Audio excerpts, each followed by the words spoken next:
네, 1절에 보면 헤롯 왕이 등장하죠. 이 신약 성경에 4명의 헤롯이 있어요.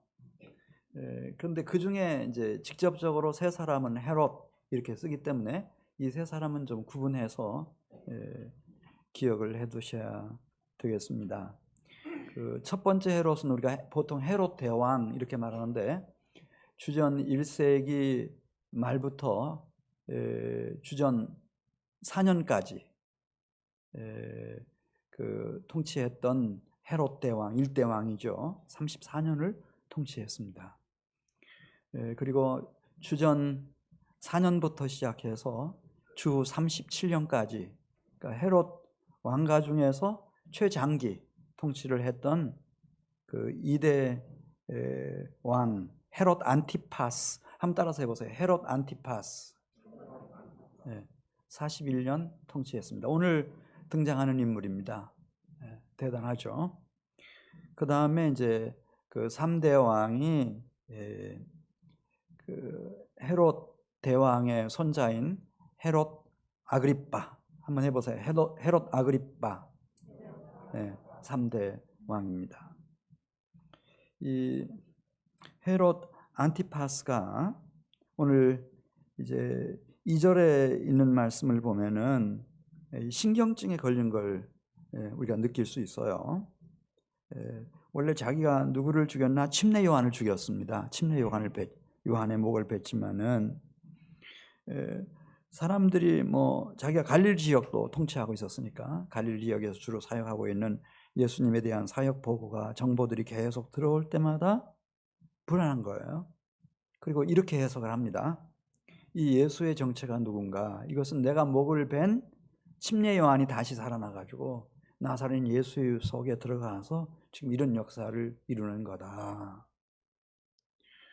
그래서 우리 1절, 2절 말씀 같이 읽겠어요. 그때에 분봉왕 헤롯이 예수의 소문을 듣고 그 신하들에게 이르되 이는 침례 요한이라 그가 죽은 자 가운데서 살아났으니 그러므로 이런 능력이 그 속에서 역사하는도다 하더라.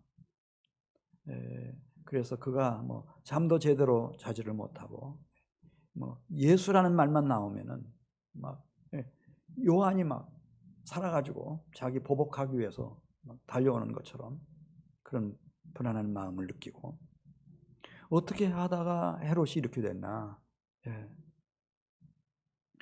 그 첫 번째는 3절부터 나옵니다만은 이 헤롯은 자기 자신에게 속습니다. 헤롯은 여기 헤롯 안티파스는 여자가 많았다고 그래요. 8명이라는 사람도 있고 학자들에 따라서 10명이라는 사람도 있고 많았는데 그 자신의 동생 빌립의 아내 헤로디아가 그렇게 예뻐 보인 거예요. 그리고 헤로디아하고 살면 행복할 것 같아.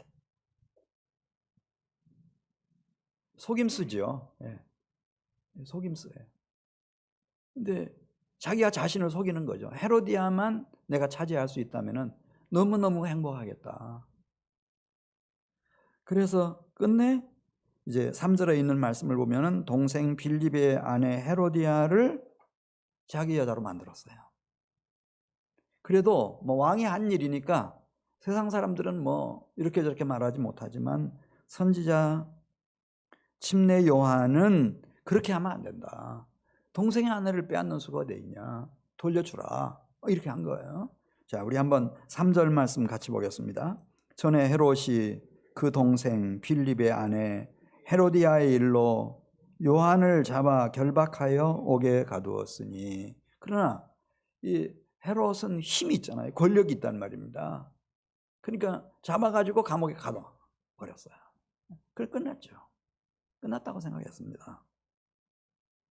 그리고 이제 시간이 흘러서 이 헤롯 왕의 생일날이 됐어요. 고관대작들을 다 초청을 해서 뭐 굉장한 생일 잔치를 하는 중이었는데 그 하이라이트는 이 헤로디아의 딸이었습니다. 살로메, 성경에는 안 나오지만은 살로메가 나와가지고 춤을 추는데요. 예쁘기도 하지만 엄마를 닮았는지 얼마나 춤을 멋지게 잘 추는지 뭐 거기 앉아 있는 축하객들의 혼을 빼놓은 것 같아요. 예. 그러니 그 중에서도 이 헤롯은 생각할 때 이 딸이 자기 딸이 아니잖아요. 네. 자기도 그 딸의 양녀, 예, 양아버지란 말입니다. 원래 그 동생 빌립의 딸이니까.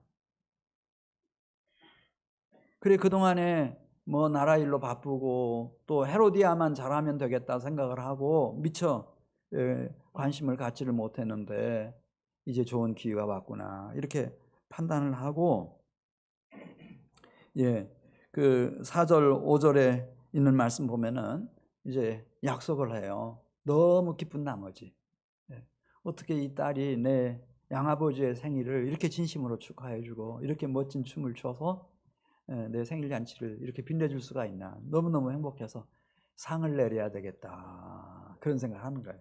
약속을 하죠. 내가 너에게 상을 내리겠다. 무엇을 원하는지 얘기해봐라. 내가 반드시 상을 내리겠다. 이 마가복음에 보면 이 병행 구절이에요. 무슨 요구라도 좋다 이거야. 너무 기분이 좋으니까 헤롯이 나라의 절반이라도 달라고 하면은 내가 줄 수 있다. 그렇게 맹세를 했어요. 많은 증인들 앞에서.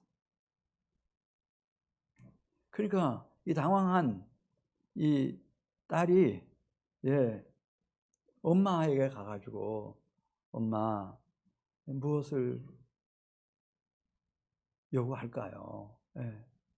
그렇게 이야기를 하니까 헤로디아가 하는 얘기가 지금 이 자리에서 이 쟁반에다가 침례 요한의 머리를 달라고 그렇게 요청을 해라. 헤로디아는 벌써 헤롯의 이 심리를 다 파악한 것 같아요. 아주 우유부단한 사람이고. 그러니까 어떻게 할 수가 없다는 걸 알고 난 이 헤로디아가, 예, 침례 요한의 목을 요구한 거예요. 우리 한번 4절 말씀 보겠습니다.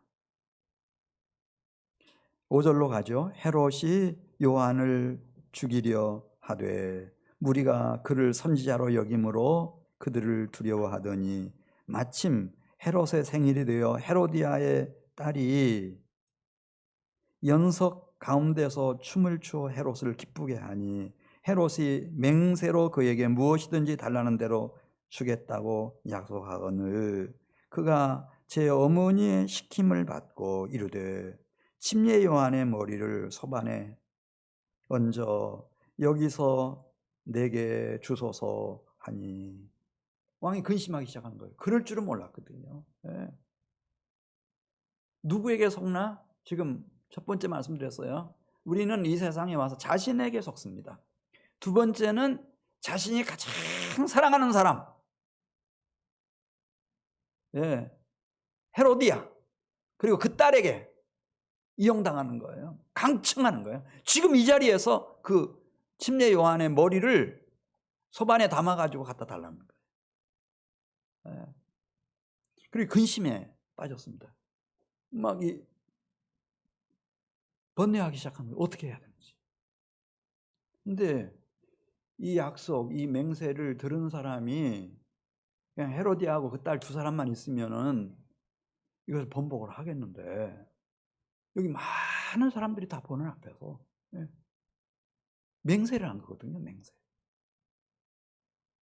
만약 이걸 뒤집으면은 왕의 권위가 서질 않아요. 왕의 영이 서질 않을 거예요.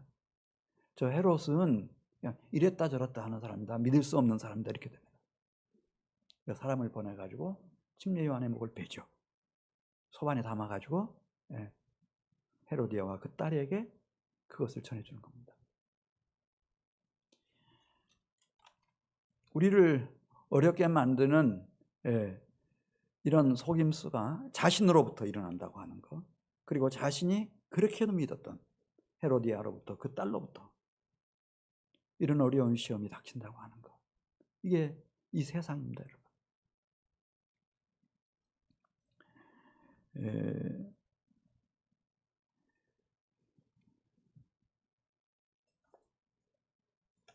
그리고 우리가 1절, 2절에서 보는 것처럼 이 헤로드 왕은 무엇 때문에 힘들었나? 이 예수님 때문에 힘들었어요. 예수님이 자신한테 직접적으로 잘못한 건 없지만은 예수 얘기가 전해질 때마다 침례 요한 생각이 나고 자기가 목을 뱄으니까요. 그 침례 요한이 살아났구나. 이게 하나님의 종이었는데 살아났구나. 그리고 그 기운이, 그 영이 나사렛 예수 안에서 역사하는구나. 언젠가는 보복당할 것 같은 그런 느낌들. 그래서 한 번은 바리새인들이 찾아왔어요. 그리고 예수님에게 얘기하는 거예요. 이 헤로드 왕의 결심을 전해주는 겁니다. 헤로드 왕이 예수님 당신을 죽이려고 지금 작정했습니다. 그러니 피해 주십시오.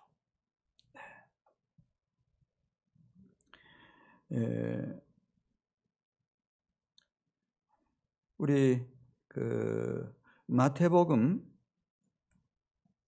14장에 가서 보면은 이런 헤로데에게 정말 좋은 기회가 찾아왔어요. 총독 빌라도가 예수님을 갈릴리 지역의 통치를 맡고 있던 헤로데에게 보낸 겁니다. 그래서 예수님을 어떻게 하죠? 예수님을 이제 업신여기고 희롱하고, 그리고 예수님의 옷을 다 벗깁니다. 예수님의 옷을 벗기고 빛나는 옷, 왕의 옷, 홍포 이렇게 나오는데 그걸 입혀요. 이게 우리는 무슨 뜻인지 잘 모르죠. 예수님이 한때 예수님이 당신을 죽이려고 한다 바리새인들이 했을 때 너희는 그 여우에게 가서 정확하게 내 얘기를 전해 달라 그렇게 말씀하셨던 일이 있어요. 이 헤롯은 사실 여우였어요. 겉보기에는 왕이고 대단한 것 같지만은 그 속사람을 들여다보면은 이 헤롯은 항상 로마의 눈치를 봐야 되었습니다. 그래서 그 당시에 로마 황제인 티베리우스, 그 티베리우스 황제를 위해서 이 갈릴리 호숫가에 도시 하나를 만들었어요. 디베리아라고 하는 그런 도시를 만들고 건축을 하고, 그리고 조상 대대로 불려오던 갈릴리 호수라는 말을 디베리아 바다로 이름을 바꿔버렸어요. 그렇게 해서 로마 황제의 비위를 맞추기 위한 것이었습니다. 그리고 여러 곳에 로마 황제의 이름을 딴 신전들을 건축했어요. 그래서 로마의 비위를 맞출 뿐만 아니라 자기는 원래 이방인이거든요. 이두메 사람, 자기 아버지가 에돔 사람이니까 어떻게 하면은 이 유대인들의 그 마음을 딱 사로잡을 수 있을까? 그러다가 예루살렘에서 성전 건축을 시작한 거예요. 솔로몬 성전보다 더 거대하고 웅장하게 성전을 건축합니다. 그렇게 건축을 하고 이제 총독 빌라도가 예수님을 자기에게 보냈을 때 예수님 업신여기고 희롱하고 옷 다 벗기고 그 다음에 이제 예수님에게 빛나는 옷, 왕의 옷이죠. 홍포를 입혔겠어요. 왜냐하면 너무 잘 알아요. 이 헤롯은 어떻게 해야 내가 침례 요한의 목을 벤 것처럼 예수를 죽일 수 있는지 너무 잘 아는 거예요. 지금 유대인들, 바리새인들, 서기관들이 이 안식일을 어겼습니다. 하나님의 아들이라고 했습니다. 그런 것 가지고는 안 되는 거죠. 그다음에 이 헤롯은 헬라통이에요. 이 로마하고 너무 잘 아는 거예요. 적어도 왕이어야 되는 거예요. 그래서 이 로마 정부의 뜻을 거스리고 황제와 상관없이 자기가 스스로 왕이 되려고 하는 반역과 역모를 꾀하는 자다, 반역자다 이렇게 몰고 가야 되는 거예요. 그러니까 옷을 딱 입혔어요. 왕의 옷을 입힌 거예요. 그러니까 누구든지 보면 저 예수? 왕의 옷을 입고 있네. 그 당시는 옷으로서 다 신분이 구분이 될 때니까. 나중에 로마 병정들이 그 위에다가 관을 씌우잖아요. 가시로 만든 가시면류관을 갖다 씌워버려요. 그리고 그가 마지막 죽을 때 죄명은 유대인의 왕이었어요. 유대인의 왕. 그 흐름을 헤롯은 여우니까 딱 읽는 거예요. 딱 읽죠.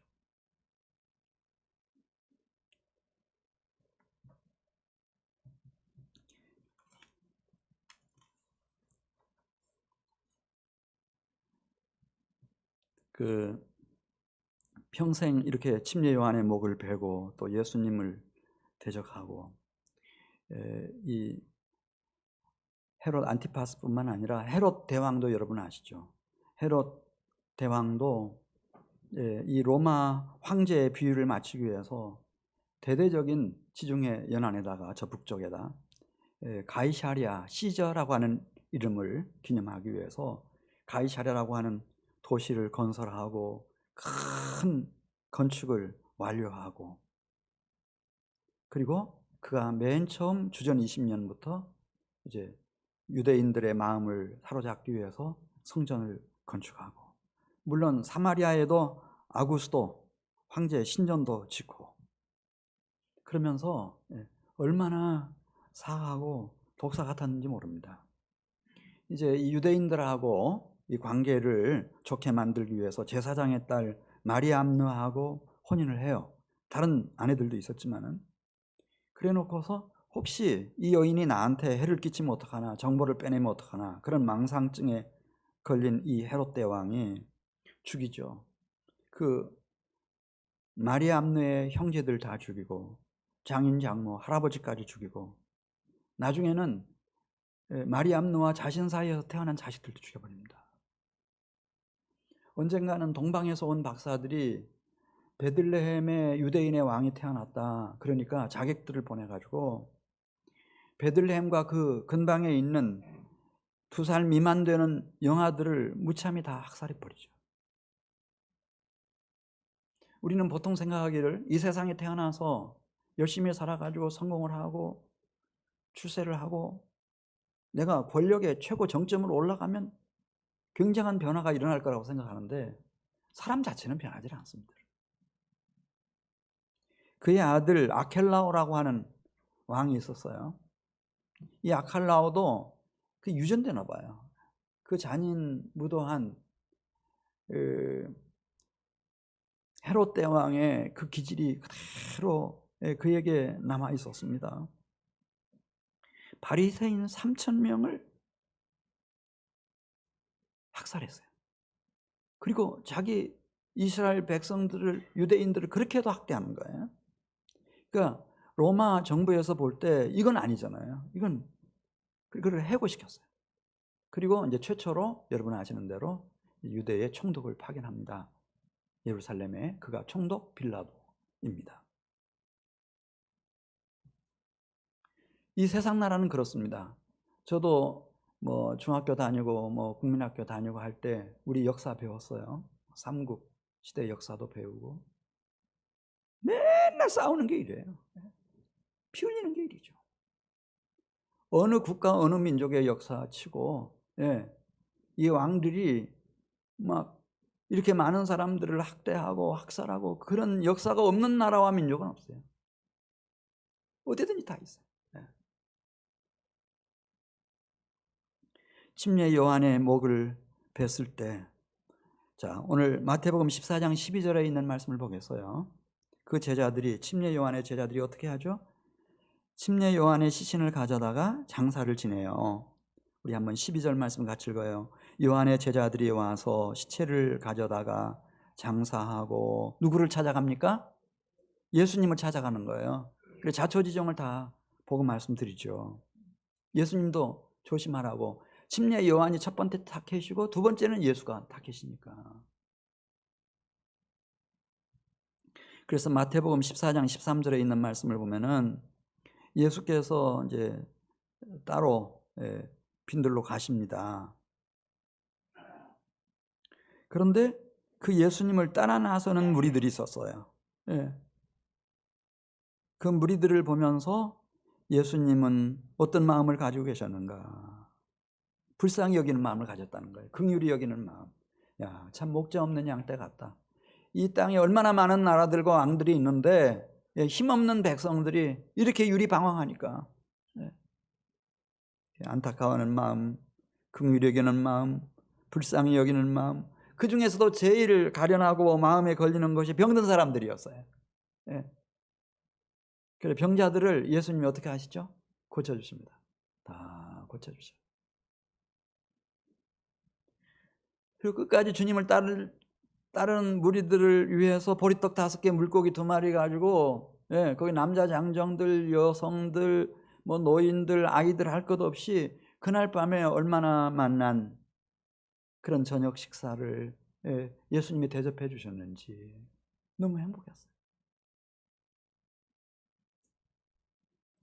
요한복음 6장에 보면은 그 순간 하나님의 형상대로 지음받은 사람들의 참 밑에, 예, 작동하고 있는, 이분이다, 이런 생각이 나는 거예요. 이분이 이 나라를 이끌면 이 백성들을 인도하면 얼마나 좋을까. 예. 천국의 진리를 가르쳐 주시죠. 병자들을 고쳐 주시죠. 예. 맛있고 배부르게 먹여 주시죠. 그 마음이 얼마나 온유하시고 얼마나 긍휼이 많으시고 얼마나 따뜻한지. 이분이 누가 됐으면 좋겠어요? 그래서 억지로 잡아가지고 예수님을 임금으로 세우려고 했어요. 예. 그래서 예수님이 마가복음이죠. 마가복음 10장 42절 이하에 보면은, 예, 주님이 계획하고 계시고 이끌고 계시는 주님의 나라에 대한 설명을 해야 될 필요를 느끼셨던 것 같아요. 예. 이분은 만왕의 왕이시고 만주의 주이신데 당신의 나라, 주님의 나라가 어떤 나라인지. 예. 그래서 마가복음 10장 42절 말씀 보시면은 예수님께서 불러다가 이르시되, 제자들을 불러놓고 말씀하시는 거예요. 이방인의 집권자들이, 왕들이 힘없는 백성들을 임의로 주관하고 그 고관들이 그들에게 권세를 부리는 줄을 너희가 알거니와 너희 중에는 그렇지 않을지니. 이 세상 나라는 이 세상 끝날까지 그럴 거예요. 집권자들이, 예, 막 억압하고 학대하고 학살하고 백성들, 순진무구한 백성들 다 속여먹고 다 그렇게 하죠. 그렇게 할 거예요. 그렇지만 만왕의 왕이시여 만주의 주이신 그분이 하늘로부터, 하나님께로부터 오셨어요. 이분의 나라는 어떤 나라인가를 지금 설명하는 거예요. 44절 말씀 보겠어요. 너희 중에 누구든지 크고자 하는 자는 너희를 섬기는 자가 되고 너희 중에 누구든지 으뜸이 되고자 하는 자는 모든 사람의 종이 되어야 하리라. 누가 으뜸인가? 주인이 아니다 이거야. 이 세상에서는 왕이 으뜸이죠, 여러분. 그러니까 막 그 자리에 올라서기 위해서요, 수단 방법을 알잖아요. 근데 주님 말씀하시는 거예요. 주님의 나라에서는 누가 으뜸인가? 주인이 으뜸이 아니고 종이 으뜸이란다. 누가 주님의 나라에서 큰 자인가? 이 세상에서는 섬김받는 자가 큰 자이지만은 주님의 나라에서는 섬기는 자가 큰 자다. 그렇게 진리만 말씀하신 게 아니고 그런 실제적인 모델로서 예수님이 오셨다는 거예요. 계속해서 말씀하시잖아요. 인자가 온 것은, 여기 인자라는 말부터가, 네, 하나님의 독생자 그런 말 안 써요. 인자, the son of man. 인자, 그 존귀한 분이 피조물 된 사람의 몸을 입고 이 땅에 오셨는데, 인자가 온 것은 섬김을 받으려 함이 아니라 도리어 섬기기 위해서 왔다. 아니, 이렇게 존귀한 분이, 만왕의 왕이시고 만주의 주이신 분이 섬기기 위해서 오셨는데, 이게 보통 그냥 잠시 잠깐 몇 번 이렇게 섬기는 게 아니고 당신의 목숨을 많은 사람의 대속물로 주려 함이니라. 하늘에 떨어져 썩는 미랄이 되어서 당신의 목숨과 땀과 눈물과 피와 영혼까지 대속제물로 주기 위해서 오셨다는 거예요. 그래서 사도는 베드로전서 2장 6절에서 보라, 내가 택한 보배로운 모퉁이 돌을 시온에 두노라. 이 모퉁이 돌이라는 것은 기초석을 말해요. 하나님이 오래오래 기다리시다가 하나님이 가장 기뻐하시고 하나님의 신성을 다 부어놓으신 독생자 그리스도 예수,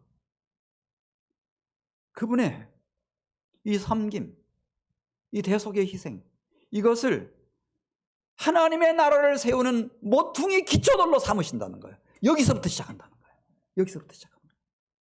가장 보배로운 모퉁이 돌로 삼으실 것이고 그를 믿는 자는 부끄러움을 당하지 아니하리라.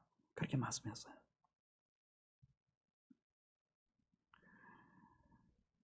이 주님의 나라는 하나님의 나라인데 이 하나님의 나라는 하나님의 사랑이시기 때문에 그래서 이 통치 원리도 사랑이에요.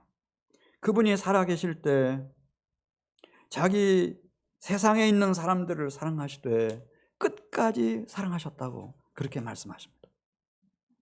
마지막 만찬 자리에서 그분이 벌떡 일어나셨어요. 그리고 어디로 가시더니 대야에다 물을 담아 가지고 오셨어요. 그분이 이 세상에서 보내는 마지막 밤이에요. 어떻게 하시죠? 팔을 걷어 올리고 허리에다가 수건을 두르시고 제자들의 발을 씻겨주시는 거예요. 베드로가 이건 아니라고 생각했어요. 우리가 주님의 발을 닦아드리면 모르지만 이분이 그리스도시고 살아계신 하나님의 아들이신데 이럴 수는 없는 거예요. 그래서 베드로가 딱 얘기합니다. 제 발을 절대로 씻기지 못하실 겁니다. 그때 예수님이 베드로에게 들려주셨던 말씀 기억하시길 바랍니다. 내가 너를 씻어주지 아니하면 내가 나와 상관이 없느니라. 엄마가 아기를 낳았어요. 몇 번이나 씻겨줘야 되는 거예요, 그 아기를. 쉬도 하고 응아도 하고 길바닥에 넘어지기도 하고 흑장난하기도 하고 셀 수도 없이 씻겨주는 거예요. 이게 하나님 나라의 모형인 어머니와 자녀의 관계예요. 이 주님의 나라도 마찬가지라는 거예요. 그러면서 주께서 너희도 서로 발을 씻어주는 것이 옳으니라. 너희가 이것을 알고 행하면 복이 있으리라.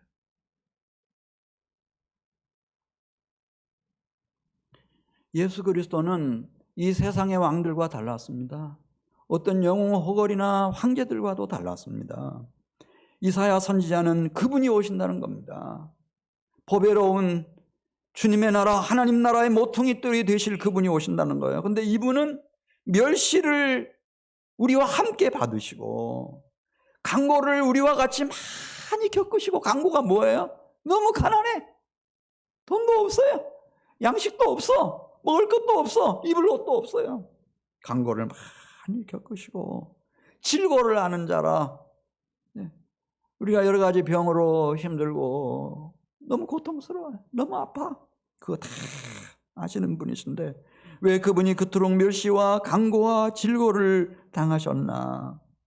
실제는 그는 실상은 우리의 질고, 나의 질고, 우리의 슬픔, 나의 슬픔, 나의 징벌, 우리의 징벌을 대신 짊어지시고 고난받으신 것이다. 그렇게 말씀하는 겁니다. 여러분, 그런 왕이 어디 있어요? 그가 찔림은 우리의 허물 때문이요 그가 상함은 우리의 죄악 때문이라.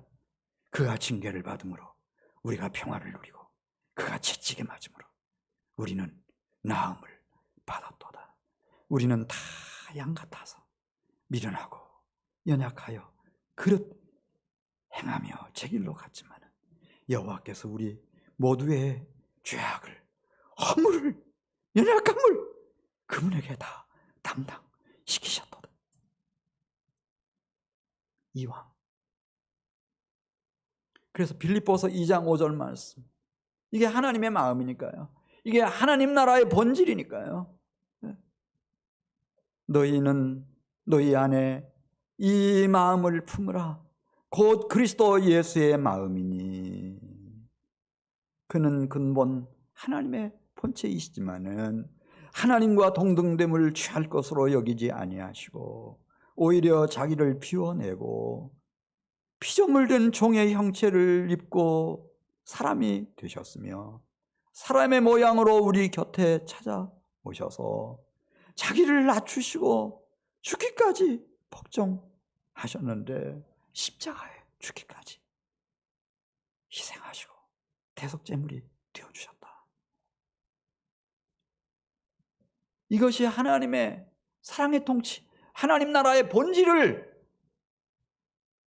우리에게 알려주는 사건이기 때문에 이러므로 하나님이 그를 지극히 높여 모든 이름 위에 뛰어난 이름을 주시고 모든 입으로 예수 그리스도를 주 왕중의 왕이라고 시인하여 하늘 아버지께 영광을 돌리게 하셨느니라. 이 세상에는 두 가지 나라가 있어요. 공중권세 잡은 사탄 마귀가 휘두르고 있는 헤롯의 왕가들이 지배했던 그런 나라가 있고 세상 나라죠. 또 하나는 하나님께로부터 보냄을 받은 독생자 그리스도 예수의 나라가 있어요. 이 주의 나라가 하나님의 나라예요. 네. 자, 그러면 우리가 2022년을 이렇게 맞아서 천 주일 예배를 드리면서 나는 어떻게 이렇게 주님의 나라 소속으로 남은 생이라도 살아낼 수 있을까를 진지하게 한번 좀 생각해 보도록 하겠습니다. 우리 에베소서 4장 11절 말씀 보겠습니다. 에베소서 4장 11절 말씀 보면 이 땅에 주의 나라 하나님 나라를 세우기 위해서 기관을 하나 두셨어요. 네. 그게 뭐죠? 11절에 보면 그는 머리이신 그리스도 예수께서 이 땅에 주의 나라 하나님의 나라를 세워가시려고 당신의 제2의 몸인 교회를 세우시고 교회 안에 일꾼들을 일으키신다는 거예요. 어떤 사람은 사도로 일으키시고 어떤 사람은 선지자로 세우시고 어떤 사람은 복음 전하는 자로 세우는 거예요. 우리 중에도 그런 분들이 계실 거예요. 내가 공부를 하든 내가 공무원 되든 사업을 하든 아니면 농장을 운영을 하든 무슨 일을 하든 내 궁극적인 목표는 하나님의 나라, 우리 주 예수 그리스도의 복음을 전하는 거다. 이게 아주 확실하게 박힌 분들이 계세요. 그분들이에요. 복음 전하는 자를 이 땅에 세우셔요. 교회를 통해 세우셔요. 그리고 어떤 사람은 목사와 교사로 삼으셨으니 지난 2000년 동안 그렇게 해오셨어요. 그리고 주의 나라를 지금 세워가시는 거예요. 12절 말씀 보겠어요. 근데 여기서 가끔씩 보면은 막 하는 건 아니에요. 100명 중에 1명 정도는 이제 우리가 유교적인 문화 배경을 갖고 있어서 내가 장로가 됐다. 그러면 장로가 뭐야? 장로교에서 장로가 주인이지 이렇게 생각하는 분들이 계세요. 목사보다 더 높은 게 장로지 이렇게. 예. 아주 막 교회에서 막 큰 소리 치고 예. 목사님 쫓아냈는데 아주 열광하는 분들도 계세요. 장로님들 중에. 예. 이걸 장로라고 하는 것을 무슨 직위라고 생각하는 거예요. 교권이라고 생각하는 거예요. 그런데 12절 가서 보겠어요. 주님이 나를 집사로, 교사로, 또 안수 집사님으로, 권사님으로, 장로님으로, 무슨 담임 목사로 이렇게 세우신 것은 왜 그걸 그렇게 세우셨는지 12절 설명해요. 이는 그러니까 직분을 주신 이유는 이런 말이에요. 잘 보세요. 누구를 온전하게 하여 봉사의 일을 하게 함이라고 그랬죠? 성도는 어디 가야 성도들이 있죠? 절에 가야 됩니까? 어디 연구소에 가야 됩니까? 국회에 가야 됩니까? 성도들이 어디 있어요? 교회에 있는 성도들을 이 성도들이 이제 뭐 여러분들처럼 오래 교회 다닌 분도 계시지만 오늘 처음으로 교회 나오시는 분이 유년부에도 있을 수 있고 청소년부에도 있을 수 있고 또 나이 많은 어르신들 중에도 있을 수 있어요. 그런 사람들을 온전하여 봉사의 일을 하도록 도와주는 일을 한다는 거예요. 섬기는 일을 한다는 거예요. 그래서 결국은 무엇을 세우는가? 나를 내세우는 게 아니고 그리스도의 몸된 교회를 세우기 위함이라. 그리스도의 몸이 성육신 하셨던 팔레스타인 베들레헴에 태어나셔서 제1의 몸이 있고 그 다음에 제2의 몸이 몸된 교회예요. 이 교회예요. 교회 세우시려고 교회 머리이신 예수님께서 이 직분을 허락하신다는 거예요. 직분. 할렐루야. 직분 허락하셔.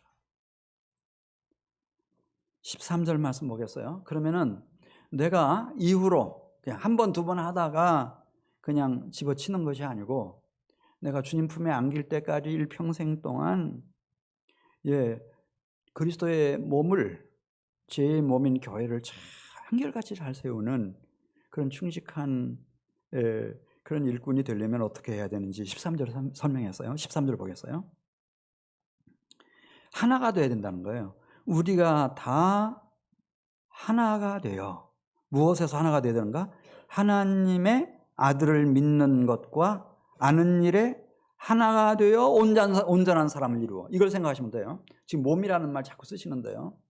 우리 몸도 이 지체가 필요해요, 필요하잖아요. 이 손가락, 발가락, 팔, 다리 다 이게 지체들이거든요.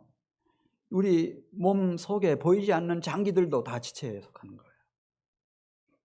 그 예를 들어서 췌장에 문제가 생겼다. 그 장기 하나니까 별거 아니야. 이렇게 생각하면 안 되죠. 중요하죠. 손가락, 발가락 하나만 없어도요 얼마나 불편해하는지 몰라요. 그래서 13절에 있는 말씀을 보면은 우리가 다 하나가 되어 온전한 사람을 이루어야 한다. 주님 보기에는요 온전한 사람은 지체를 다 갖추고 있어야 돼요. 머리부터 발끝까지. 이 한민교회가 온전한 그리스도의 몸이 되려면 영아부부터 에노케까지 다 하나가 돼야 돼요.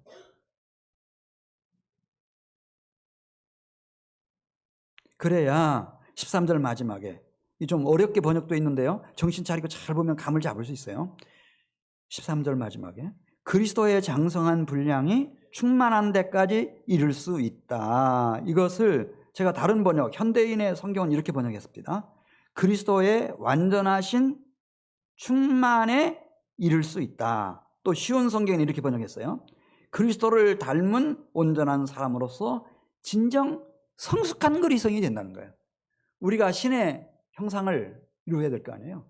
그리스도의 장성한 분량까지 도달하는 게 우리의 목표예요. 그 성숙한 그리스도인이 되려면은 혼자는 안 된다는 거예요. 독불장군으로 안 된다는 거죠. 그래서 주님이 이 땅에 교회를 두셨어요. 당신의 제2의 몸인 교회를 두신 거예요. 물론 여기 교회 와서 다른 지체들과 함께 행하려면은 귀찮을 때 많죠. 맞지 않을 때가 너무 많아요. 이 교회만큼 학력 차이가 심한 데가 없어요. 여기는 금방 교도소에서 나오신 분들도 계시고 교도소에서 나오셨다고 다 죄가 많다 그런 뜻은 아니에요. 정말 태어날 때부터 막 너무 착한 분들도 계시고요. 이 교회 그런데 주님 말씀하시는 거예요. 같이 있어야 된다. 아벨과 가인이 같이 있어야 아벨이 탄생할 수 있는 거예요. 첫 번째 순교자인 아벨이 탄생할 수 있는 거예요. 요셉과 그 못된 형들이 같이 있어야, 그 음란한 보디발의 아내와 같이 있어야 거기서 위대한 지도자 요셉이 탄생을 하는 거예요. 한나가 분인나 같은 아주 교만하기 이를 데 없는 그런 여인하고 같이 있어야 한나가 탄생하는 거예요. 기도의 어머니가 탄생하는 거예요. 그 피눈물 속에서 경건한 사무엘이 탄생하는 거예요. 이세 아들 다윗이 사울 같은 사람을 만나야 그 속에서 성군 다윗이 막 일어나는 거예요. 구약의 선지자들이 다 거기서 나왔어요. 예수님도 가룟 유다와 그 대적하는 틈바구니 속에서 예수님의 생애가 가능했고 사도들도 다 그런 속에서 나오는 거예요. 같이 있어야 돼요. 더더군다나 교회 공동체는 뭐 그렇게 험하지는 않아요, 여러분. 거기에 비하면 다 양반이죠. 다 선량해요. 사실은 선량해요. 네. 같이 가라. 할렐루야. 같이 가라. 같이 가라. 그래야 우리가 성숙한 그리스도의 장성한 분량까지 도달할 수 있는 그런 진정으로 성숙한 그리스도인이 될 수 있다. 이렇게 우리가 자라나지 않고 교회가 막 흩어지고 사분오열돼가지고 갈등하고 다투고 늘 이렇게 하면은 14절 말씀했어요. 자라지 않는다는 거예요. 늘 어린아이 상태인데 어린아이 상태가 되면 말씀드렸잖아요. 사람의 속임수, 간사한 유혹이 이만저만이 아니라네요. 막 이 속임수가 자기 속에서 발등하는 거예요. 예. 자신이 자신을 속이는 거죠. 네. 그리고 자기가 제일 믿었던, 제일 사랑하는 사람이 나를 악의 구렁텅이 속으로 밀어넣어 버리는 거예요. 평생을 막 침례 요한을 죽인 그 죄책감에 시달리게 만들고 막 신경증에 시달리게 만들고 미치게 만드는 거죠. 미치게 만들고 그런 세상이에요. 그래서 온갖 교훈의 풍조들 이런 것을 우리가 헤치고 나갈 수가 없다는 거예요. 누구도 헤치고 나갈 수 없어요. 자라나야죠. 자라나면 거뜬하게 다 헤치고 갈 수 있어요. 할렐루야. 하나님의 선하시고 기뻐하시고 온전하신 뜻도 분별할 줄 알고 그 뜻도 우리가 순종할 줄 알고 할렐루야. 주의 나라를 세워가는 일에 보배롭고 정교한 역군으로 쓰임받을 수 있는 거예요. 그렇지 않으면은 사람의 속임수, 간사한 유혹, 온갖 귀한 교훈들의 가르침들의 풍조에 밀려서 요동하다가 그 천길 만길 때는 낭떠러지로 굴러떨어지고 만드는 거예요. 익사하고 말아요. 주님 말씀하시는 거예요. 우리가 하나님 나라 갈 때까지 같이 있으라는 거죠. 몸과 같이 있어라. 지체는 몸하고 같이 있어야 돼요. 떨어져 나가면 아무것도 아니에요, 여러분. 떨어져 나가면 금방 색깔 변하고요. 까맣게 변해가지고요. 얼마 안 있어서 다 부패하고 막 역겨운 냄새 나고요. 같이 있어라. 머리이신 그리스도와 함께, 몸인 교회와 함께 같이 가라는 거예요. 같이 가요. 우리 같이 가십시다. 2022년엔 같이 가십시다. 떨어져 나가지 마세요. 아니, 머리에서 떨어져 나가면 어떻게 되겠어요? 몸뚱이에서 떨어져 나가면 어떻게 되겠어요? 자꾸 몸이라고 말씀하시잖아요. 떨어져 나가면 안 돼요. 딱 붙어 있어야 돼요. 머리에 딱 붙어 있어야 돼요. 몸에 딱 붙어 있어야 돼요. 이 길만이 살 길이에요, 여러분. 이렇게 붙어 있는 사람들은 제가 이단으로 빠지는 걸 한 번도 못 봤어요. 근데 이 담임 목사님도 자기 교회 목사님인지 아닌지, 구역 교사님도 그냥 자기 인도하는 구역장님도 몰라. 혼자 그러고 다니다가 미혹을 받는 거죠. 그래 떨어져 나가는 거야. 너무 안타깝죠. 안타까워. 떨어져 나가지고도 한참 동안 몰라. 너무 위장을 많이 하니까. 위장을 많이 해서 자기를 보여주질 않아요. 자, 16절 말씀 같이 읽고 마치겠어요. 이 16절은 오늘 모든 말씀의 총결론입니다. 그러면은 우리가 어떻게 하루 이틀도 아니고 내가 이 땅에 살아있는 동안 이렇게 그리스도 예수의 몸된 교회에 이렇게 붙어서 제대로 축복된 신앙생활을 할 수 있을까? 16절 보면 머리이신 그리스도 그에게서 온 몸이 각마디를 통하여 도움을 받아야 된다 그랬어요. 머리이신 그리스도께로부터 도움을 받아야 돼요. 이게 오면 마음을 열 수 있어요. 할렐루야. 내가 먼저 다가가서 손잡아 줄 수 있어요. 용서가 되고 용납이 되는 거예요. 머리이신 그리스도에게 붙어 있으면은 그런 신비한 힘과 능력이 와요, 여러분. 나는 안 돼요. 너무 이기적이거든. 나는 안 돼요. 말씀드렸잖아요. 그렇게 모든 경쟁을 물리치고 성공하고 출세하고 왕이 됐어요. 주전 1세기 주후 70년까지 팔레스타인에서 최고의 명문 가문 헤롯 가문이에요. 최고의 왕이죠. 그 중에서도 예수님 살아있었을 때 그 헤롯 안티파스는 41년 동안 통치했어요. 이 보통 사람 아니죠. 근데 안 되는 거예요. 예수님 눈에는 여우란 말입니다. 여우. 그럼 어떻게 해야 가능한가? 그에게서 온 몸이 도움을 받아야 된다는 거예요. 그는 누군가? 머리이신, 교회의 머리이신 그리스도에게로부터 다 와야 돼요. 도움이 와야 돼요. 할렐루야. 그래서 그 도움이 나의 마음과 생각을 이끌어가는 거죠. 그에게서 온몸이 각마디를 통하여 도움을 받음으로, 그러면은 비로소 연결되고 결합될 수 있다는 거예요. 셀 목자와 함께, 다른 형제자매 지체들과 함께, 우리 사역자들과 함께, 담임 목사님과 함께 정말 마음이 통하는, 연결되고 결합되는 경지로 올라설 수 있는 거예요. 연결되고 결합돼요. 그러고 나면요 놀라운 발견이 일어나요. 여기 나오잖아요. 각 지체의 분량대로 역사하여 그 몸을 자라게 한다. 내가 그 소중한 그리스도의 몸을 구성하는 소중한 지체로구나. 우리 몸의 지체 중에서 자기 역할이 없는 지체가 있어요, 없어요? 없어요. 다 자기 역할, 고유한 아주 소중한 자기 기능, 역할 다 있죠. 다 있죠.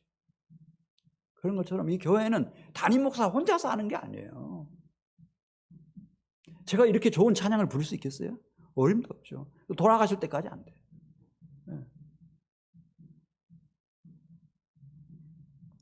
누구든지 그리스도의 몸을 구성하는 지체가 된 사람들은 그걸 발견하는 거예요.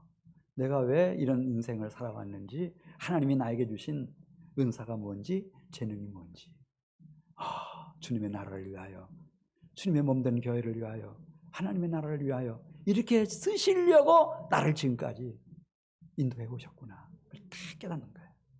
그것 가지고 섬기는 거예요. 할렐루야.